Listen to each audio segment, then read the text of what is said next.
Саламатсыздарбы, урматтуу достор, урматтуу көрүүчүлөр. Өмүрбек Чикешевич бизге окурмандардан суроолор келип түштү. Алдын ала келген суроолорду сизге узата берсек, бүгүн Жогорку Кеңештин спикерин шайладыңыздар, сиз сөз сүйлөдүңүз. Ошол жөнүндө айтып берсеңиз, бүгүн бир айдын ичинде 4 спикер шайланды деп айрым пикирлер айтылып атат.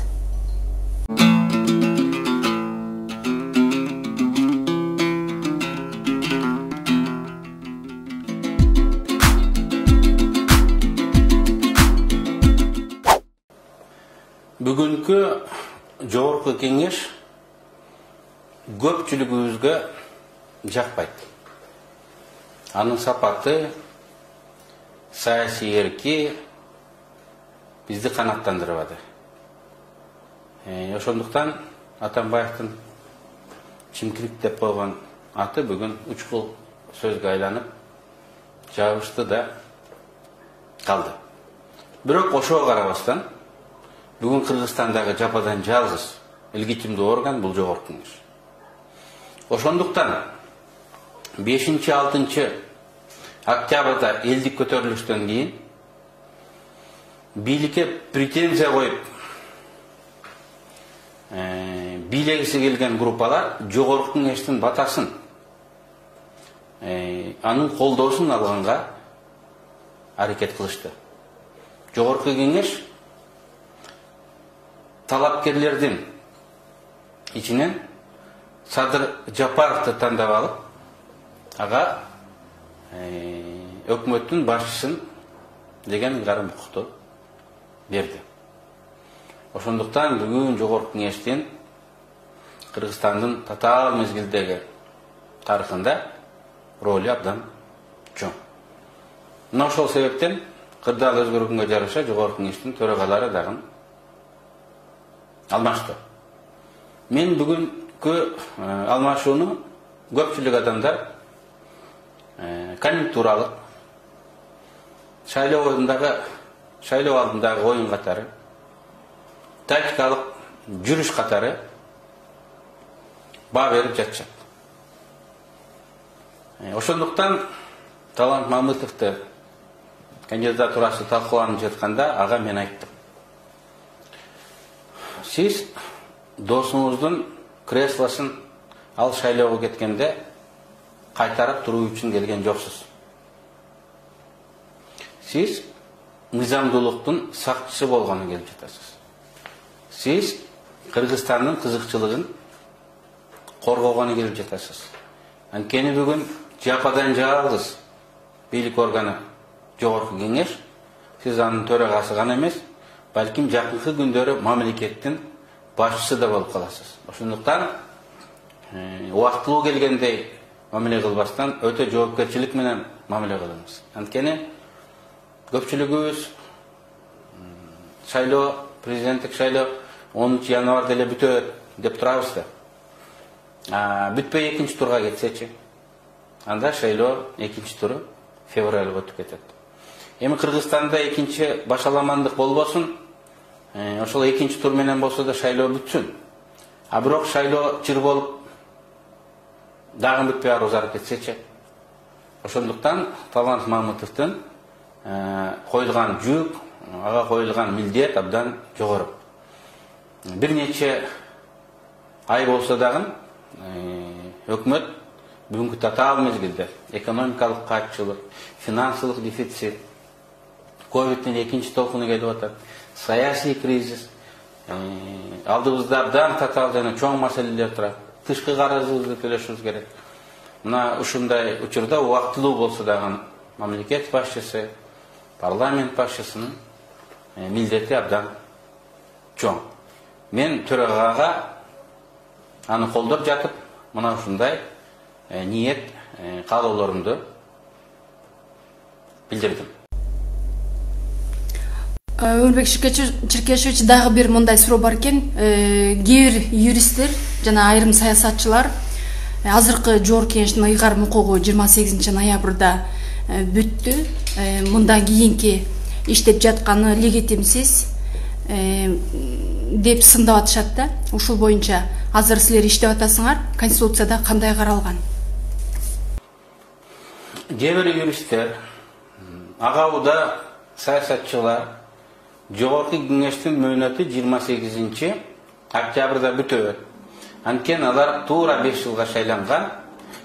Мындан 5 жыл мурун 28 октябрда ишин баштаган экен деп айтты. Алар абдан жаңылышат, же билип туруп эле атайын айтып жатышат. Бийликтин вакууму болбош керек деген принцип бар. Бул үзгүлтүксүздүк принциби деп аталат. Конституцияда ал көргөзүлгөн. Жаңы парламент өз ийинин баштаганча эскиси иштеп турат. Жаңы өкмөт келмейинче эскиси иштеп турат. Жаңы президент келип инаугурация болмоюнча эскиси иштеп турат деген нормалар бар. Күнмө күн, секундма секунд мавзолейдеги солдаттар алмашкандай тилекке каршы парламент алмаша албайт. Шайлоолор ар кандай себептер менен эрте же кеч болуп калышы мүмкүн. Мына бизде шайлоолордун экинчи туру 20 декабрда болмок.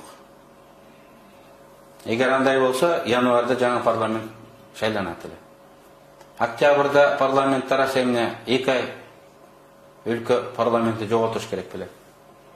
Эгерде 20 декабрдагы шайлоолордо болбой калып, чирсетак чыкса, өлкөдө же парламентибиз болбосо, же президентибиз болбосо, ал чатакты ким жөнгө салат, ким Кыргызстанды мыйзамдуулукка бурмак эле.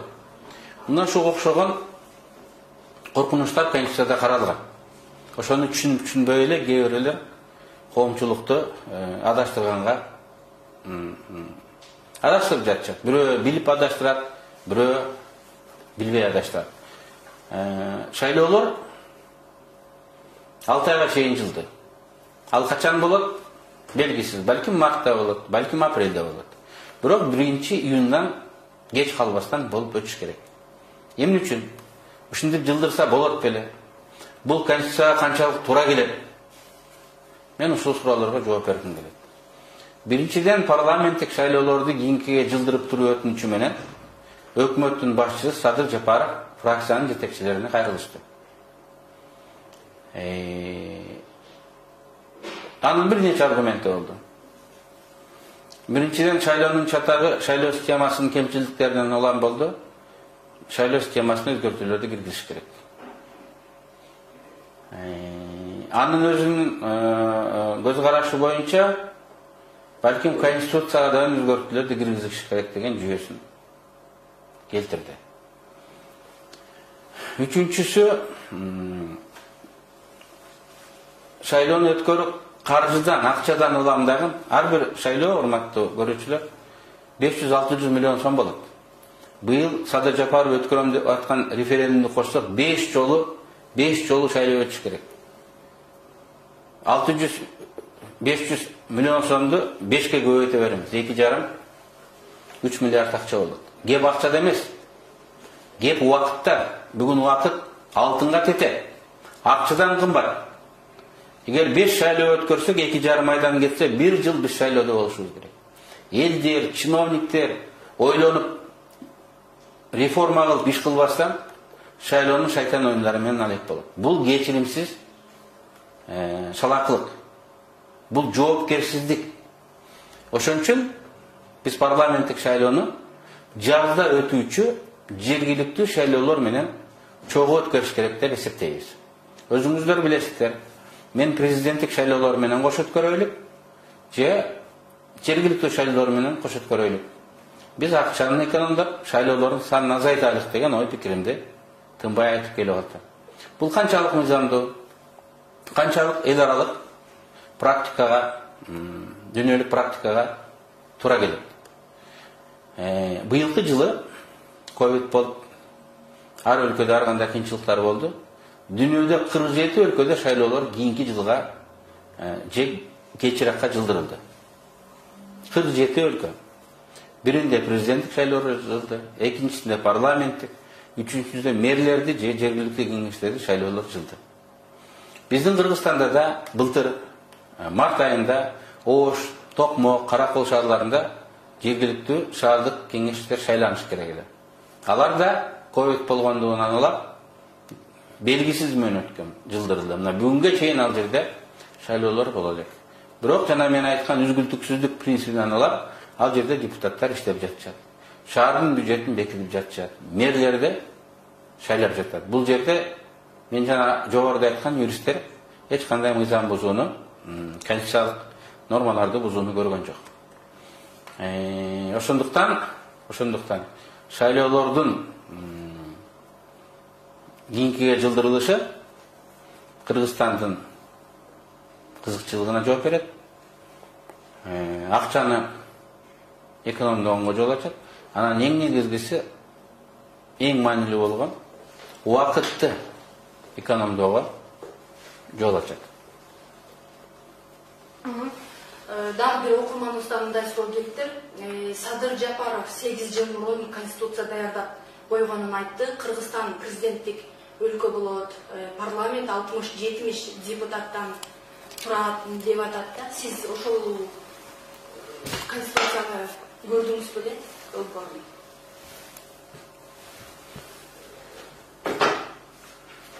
Азырга чейин сунуш кылына турган конституциянын долбоорун эч ким көрө элек. Бирок массалык маалымат каражаттарына айтылып жаткан пикирлерден улам, ал конституция төмөндөгүдөй концепцияны сунуш кылат экен. Өлкөдө президент мамлекет башчысы гана болбостон өкмөт башчысы да болот.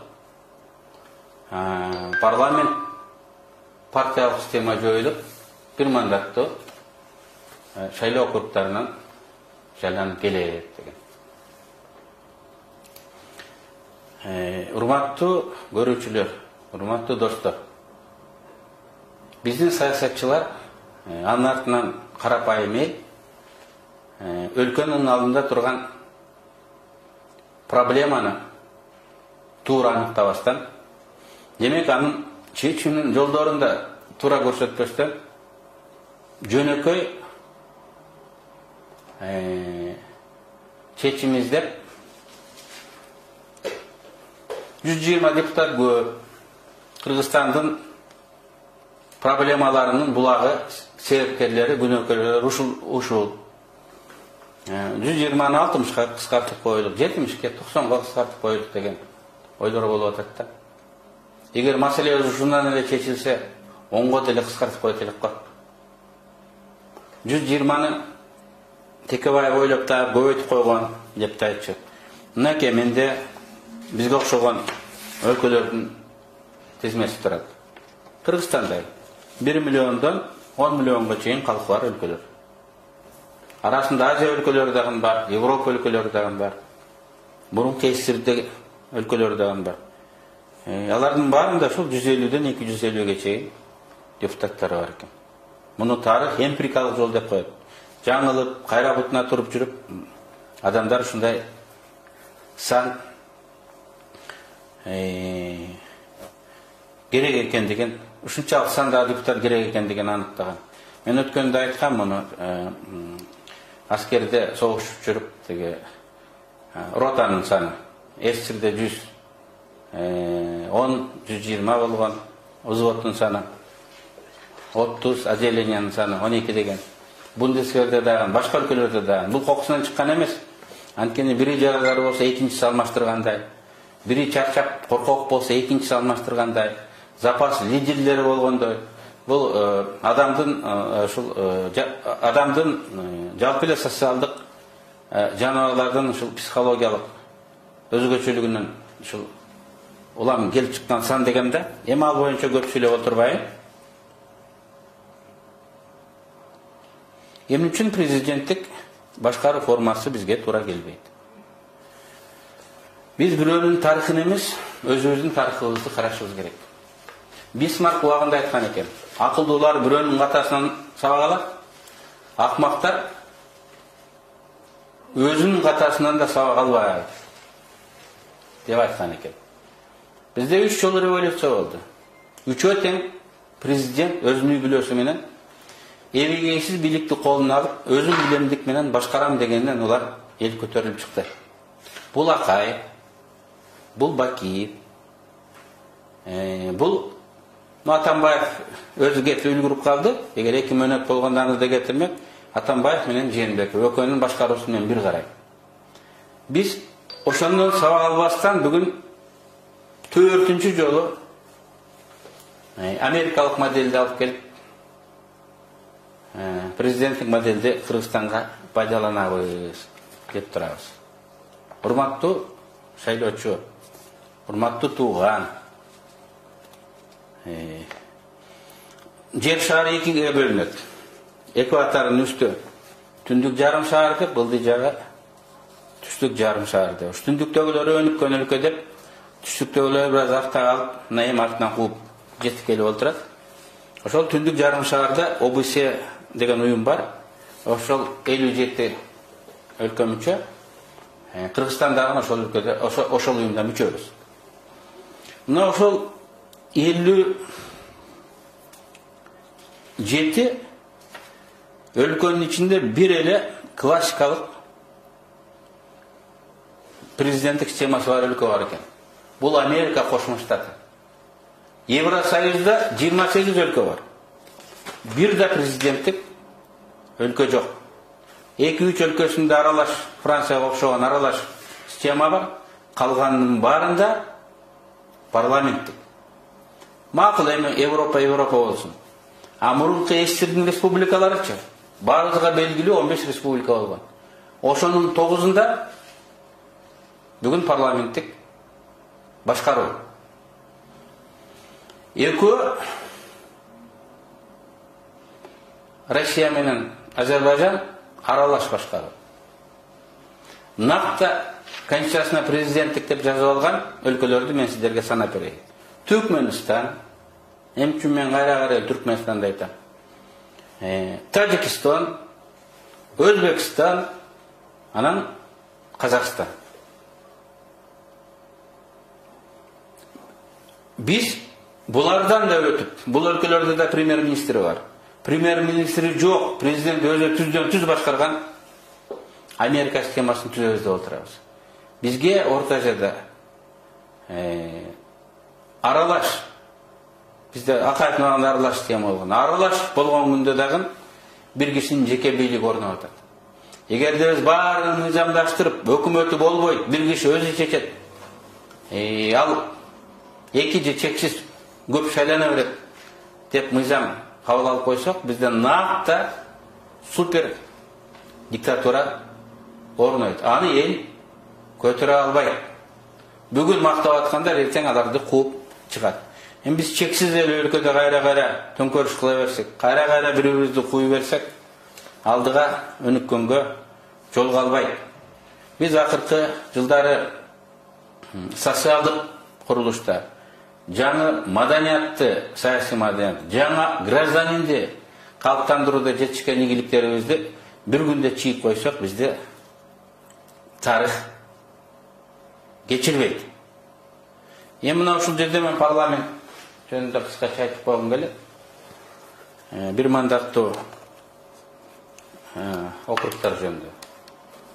Азыр кээ бирлер айтып атат, биз партиялык система Кыргызстанды сазга батырды. Партиялык системаны жоготуп, бир мандаттуу шайлоо округтарын киргизебиз дейт. Эми муну түшүнбөгөн адамдар айтат. Великобританияда, Англияда бир мандаттуу шайлоо системасы. Бирок ал жерде парламенттик система. Ал жерде партиялык система. Америкада бир мандаттуу шайлоо округтары, бирок партиялык система. Баарыбыз билебиз, эки партия бар. Республиканцтар менен демократтар.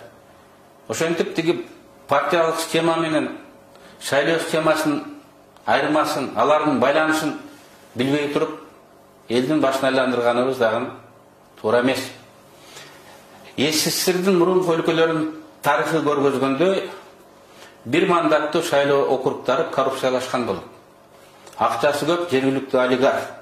болгондо дагы күч органдары менен мамилелеш, алардын колдоосуна ээ болгон, жергиликтүү бийликтин батасын алган адам гана келет.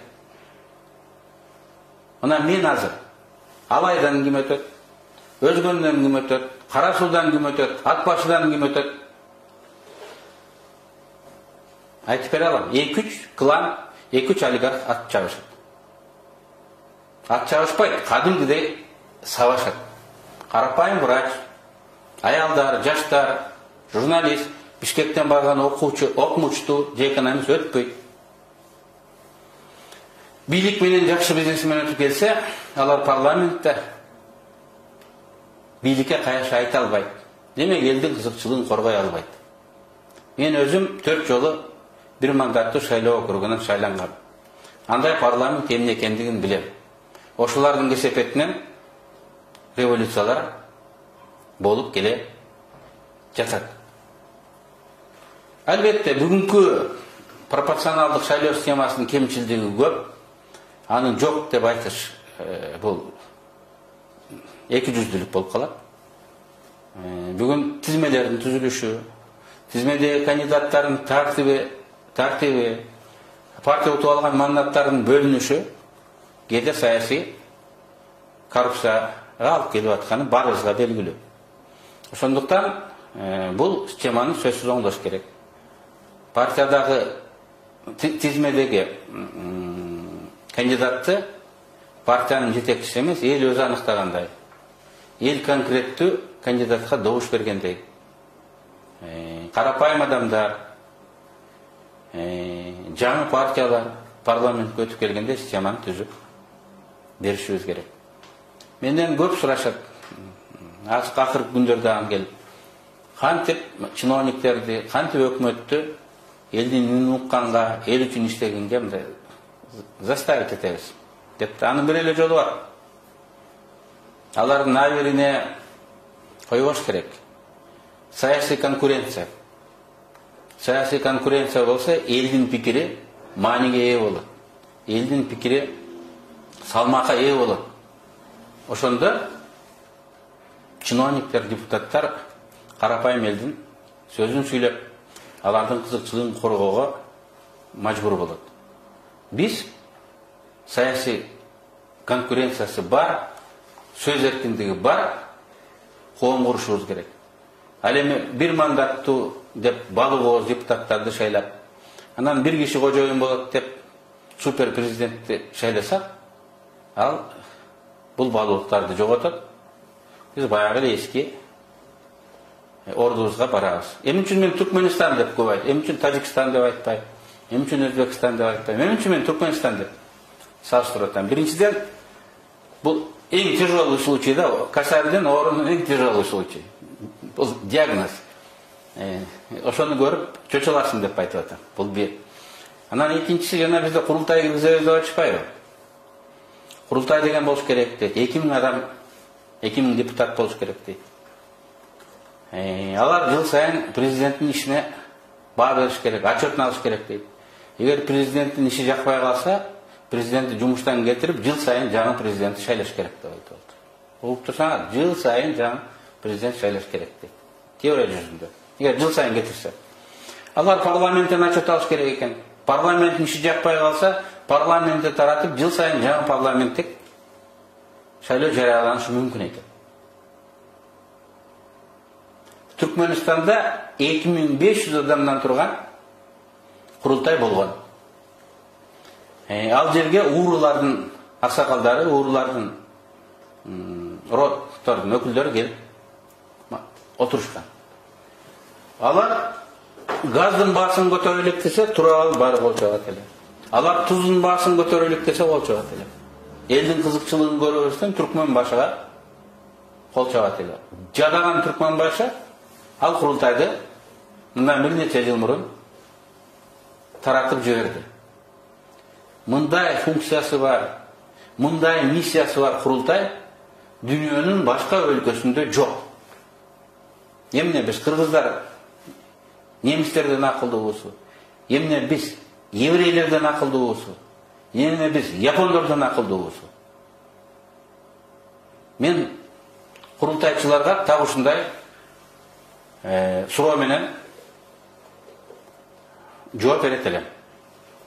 Өмүрбек Чекешевич дейт, өлүм жазасын киргизебиз деп атышат, бизге туура болобу деп суроо жатып атышат. Бүгүн бир топ депутаттар дагы айтат, биз 10-жылы ушак таратса да, жалган жала жапса дагы адамдар кылмыш жоона тартылбаш керек деген норманы киргизгенбиз. Биз 10-жылы Кыргызстанда өлүм жазасы болбойт деп киргизгенбиз. Мага азыр эле депутаттар айтат, бул соцсет деген жаман экен. Баарыбыз жөнүндө жалгандарды жазып атат. Бизди инфаркт кылып бүттү. Балким жаңы өзгөртүүлөр келсе, өмүрбекке ошол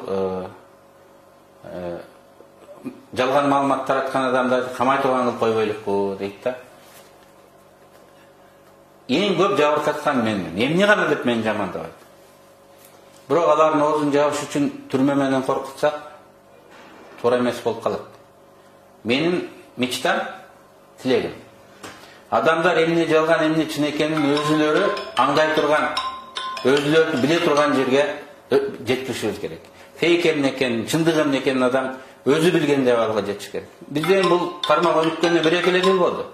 Дагы бир нече жыл өтсө адамдар өзүнөн өзү билип атат. Жана факт чекинг деп тиги бир телевизде билип атпайбы. Кудай кааласа программалар чыгат.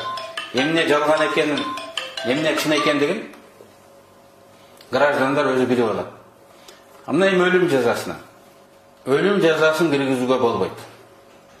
Биздин деген принцип, Кудай берген өмүрдү Кудай гана алыш керек. Кудайды алмаштыра турган жер жүзүндө эч ким жок деген принцип. Эгерде кимдир бирөө кылмыш кыла турган болсо, татыктуу жазасын бере турган жазанын формаларын ойлоп тапса болот. Эгер өлүм жазасы болсо, жалган сүйлөдүң деген шылтоо менен камап кое турган болсо, Кыргызстанда саясий конкуренция болбойт, сөз эркиндиги болбойт. Биз 1936 жылкы репрессияга кирип барабыз. Эгер Кыргызстанда өлүм жазасы болсо, мына бүгүнкү мамлекет башчысы болуп турган Садыр Жапаровду, анын достору Камчыбек Ташиевди, Талант Мамытовдарды бир эмес, бир нече жолу атып салса болот эле. Анткени аларга коюлган жала, аларга коюлган статья эң оор статьялар, эң оор кылмыштар деп эсептейт. Ошондуктан ким кепилдик берет? Бизде саясий мотив менен жалган жала менен адамдар соттолбойт деп. Ким кепилдик берет? Адилеттүү сот болуп, татыктуу чечим болуп, адамдын өмүрүн кынтыксыз ала турган сот системасы бар деп. Ошондуктан мен ойлойм, бүгүн Кыргызстанда өлүм жазасын киргизүү эрте. Билем, коррупционерлер бар, билем, педофил деп аталган кылмышкерлер бар. Бирок аларга өлүмдөн дагы оор жаза бар. Өлүм эң жеңили. Бүгүн барсын, эртең жок. Сиздердин көбүңүздөр мендей болуп подвалда же жалгыз камерада отурганыңыздар жок. Көп адамдар Кудай ушундан көрө мени алып кетчи деп суранган учурлар бар. Адамдын айбери